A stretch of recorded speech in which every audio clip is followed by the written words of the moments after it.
पिछली कड़ी में हमने चर्चा की थी कि दिल्ली के लोगों को मार देने के बाद अंग्रेज अधिकारी दिल्ली के घरों को लूटने में लग गए। इस कड़ी में हम थोड़ी सी चर्चा उर्दू के प्रसिद्ध कवि मिर्जा गालिब की करना चाहेंगे। हम पिछली कड़ियों में यह चर्चा करते आए हैं कि मिर्जा गालिब तथा जौक बहादुर शाह जफर के कविताई के गुरु थे। 11 मई 1857 को दिल्ली में विप्लव आरंभ होने से लेकर 21 सितंबर 1857 को विप्लव समाप्त होने तक मिर्जा गालिब ने दिल्ली नहीं छोड़ी। गालिब ने लिखा है कि न अब कोई सौदागर है, न खरीददार, न कोई दुकानदार जिससे आटा खरीद सके। धोबी, नाई और सफाई वाले सब दिल्ली से गायब हो गए थे। हमने अपने मोहल्लों की गली को पत्थरों के एक ऊंचे ढेर से बंद कर दिया है। गली के सारे लोग पत्थरों के ढेर की आड़ में खड़े रहकर दिन और रात पहरा देते हैं। हमने पानी के उपयोग में बड़ी किफायत की, किंतु अब घड़ों और कटोरों में पानी खत्म हो गया। हमें लगा कि हम भूखे और प्यासे ही मर जाएंगे। फिर एक दिन बादल आए और दिल्ली में तेज बारिश हुई। हमने अपनी चादरें तान दी तथा उनके नीचे घड़े और बर्तन रखकर पानी भर लिया। हम प्यासे मरने से बच गए। गालिब के भाई को कंपनी सरकार के सिपाहियों ने गोली मार दी, किंतु शव के अंतिम संस्कार के लिए न तो पानी बचा था और न शव को कब्र तक पहुंचाने के लिए आदमी बचे थे। 5 अक्टूबर 1857 को अंग्रेज सिपाही गालिब के मोहल्ले में घुस गए।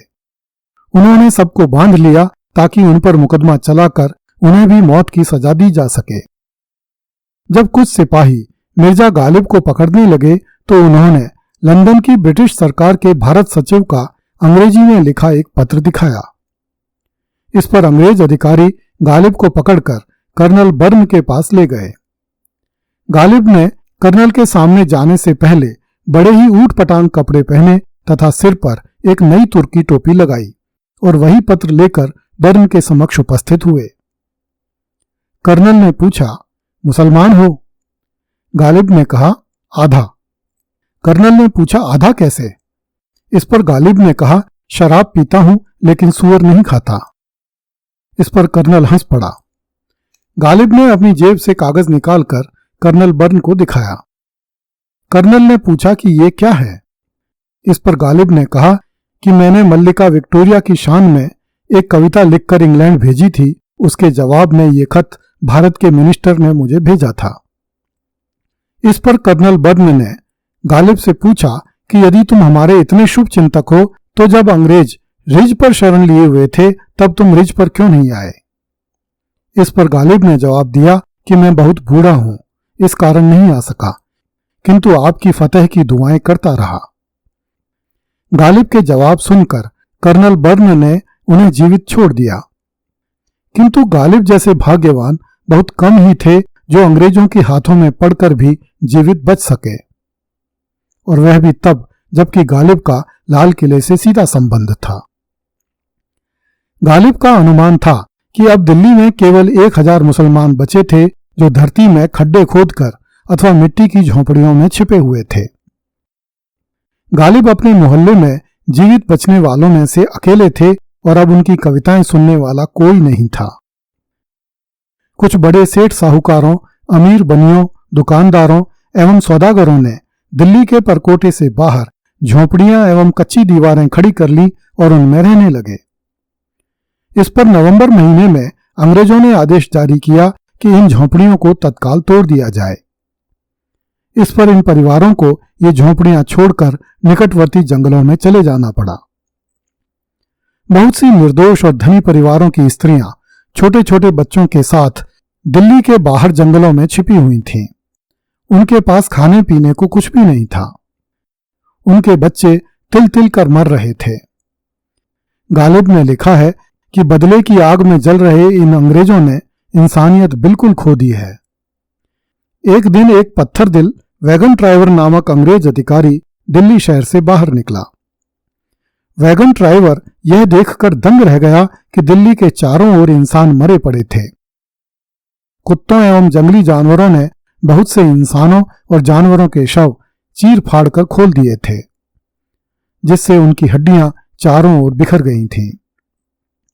बहुत से ऊंट, बैल तथा घोड़ों के शव धूप में सूख गए थे और उनके चमड़े उनके कंकालों से चिपक गए थे। पूरे वातावरण में मांस सड़ने की दुर्गंध फैली हुई थी। हजारों पेड़ दिल्ली शहर से चलाई गई तोपों के गोलों से टूट गए थे। बहुत से पेड़ अधजले पड़े थे।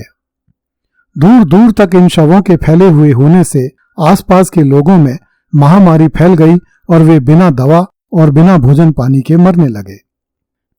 इस पर अंग्रेजों ने आदेश जारी किया कि केवल हिंदू परिवार लौटकर अपने घरों में आ सकते हैं। कोई भी मुसलमान बिना विशिष्ट अनुमति पत्र प्राप्त किए परकोटे के दरवाजे के भीतर नहीं आ सकता था। उनके घरों पर निशान लगा दिए गए थे और उन्हें अपनी वफादारी के सबूत देने होते थे। कुछ मुसलमान अब भी दिल्ली के मकबरों और उनके आसपास शरण लिए हुए थे। उनमें से कुछ लोग पेड़ों पर चढ़कर दूर तक देखते रहते। यदि कोई खाकी वर्दी वाला सिपाही उनकी तरफ आता हुआ दिखाई देता तो बाकी के लोग भी मकबरों से निकलकर उन पेड़ों पर चढ़ जाते। फिर भी कुछ लोग तो नित्य ही पकड़े जा रहे थे। जो लोग किसी भी तरह से लाल किले से संबंधित पाए जाते थे उन्हें थोड़ी देर के मुकदमे का सामना करना होता था और उन्हें शीघ्र ही फांसी या गोली दे दी जाती थी। दिल्ली से बाहर निजामुद्दीन दरगाह के आसपास कई हजार मुसलमान परिवार शरण लिए हुए थे, किंतु जब उनमें महामारी फैल गई तो उनमें बहुतों को बिना गोली और बिना फांसी ही मौत आ गई। अगली कड़ी में देखिए, अंग्रेज अधिकारियों ने शहजादों एवं सलातीनों को ढूंढ ढूंढ कर मारा।